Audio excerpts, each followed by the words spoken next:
For all the latest updates, subscribe to News 9.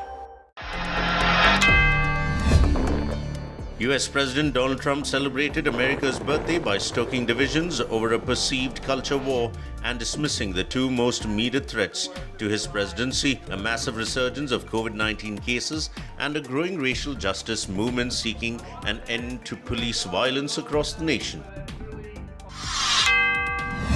The head of the US drugs regulator has cast doubt on US President Donald Trump's prediction that a COVID-19 vaccine will be ready this year. Dr. Stephen Hahn, the Commissioner of the Food and Drug Administration, said that he cannot predict when a vaccine will be available and further reiterated that the vaccine development would be based on data and science.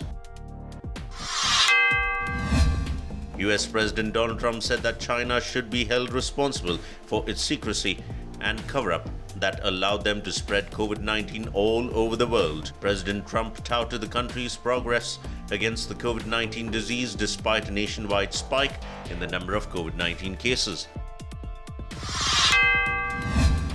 Iran has been negotiating a 25-year accord with China, and the terms will be announced once a deal is struck, said the foreign minister. Mohammad Javad Zarif insisted that there was nothing secret about the prospective China deal. During the parliament session, Zarif was heckled by lawmakers, largely over his key role in negotiating a 2015 nuclear deal with world powers, which the US unilaterally abandoned in 2018 as a prelude to reimposing biting sanctions.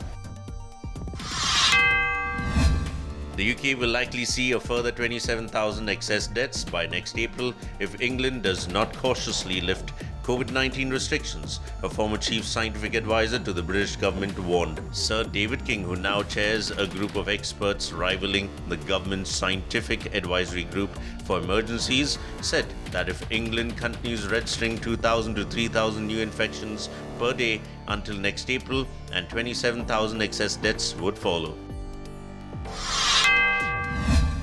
Britain's beleaguered arts and heritage sectors have been promised £1.57 billion of help in a long-awaited rescue package described by the government as the biggest one of investment in UK culture. UK Prime Minister Boris Johnson has pledged a lifeline to keep UK's arts sector afloat. Boris Johnson said that arts and culture were the soul of the nation. Britain's civil service, which has prided itself for decades on standing apart from the political fray and offering impartial advice to governments, is bracing for a storm. Since UK Prime Minister Boris Johnson's victory in December, Britain's top 4 civil servants have said that they are quitting or been pushed out. Belgium's foreign ministry has changed its travel advice for Spain from green to orange following the lockdown imposed on Saturday in and around the city of Lerida in Catalonia. According to the foreign ministry's classification, travel to countries coded orange is allowed but subject to quarantine, a test or other conditions. Italy is carrying out tests on 180 migrants rescued in the Mediterranean with a view to transferring them to a quarantine vessel in Sicily, an interior ministry source said this past week. A medical team sent by authorities in Pozzallo, Sicily, ascertained the absence of particular health problems and also reported that some tensions that had been registered on the ship are being overcome.